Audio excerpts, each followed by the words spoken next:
Hello guys and welcome back to this channel, where today guys I'll be showing you how to go and unfreeze Halifax account.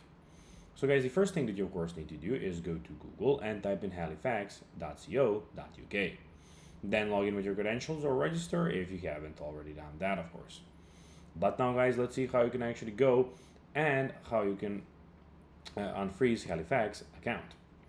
So this is pretty simple, and I'll be of course showing you now on a step-by-step, which is on my other screen.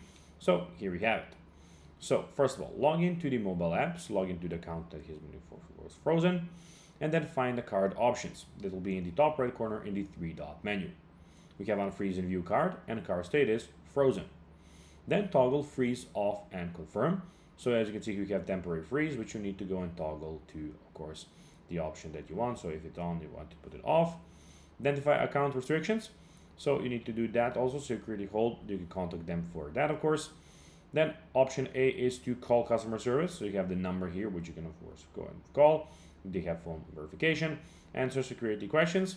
And then option B is to visit branch and confirm ID. So that's the second option, to go to the branch if you have it near you. I suggest you doing that because it's going to be much better. But of course, if you're far away, you can always go and do it the other way. So go and call them on their phone. So guys, that will be everything for this video. I hope you found this video informative and entertaining, guys.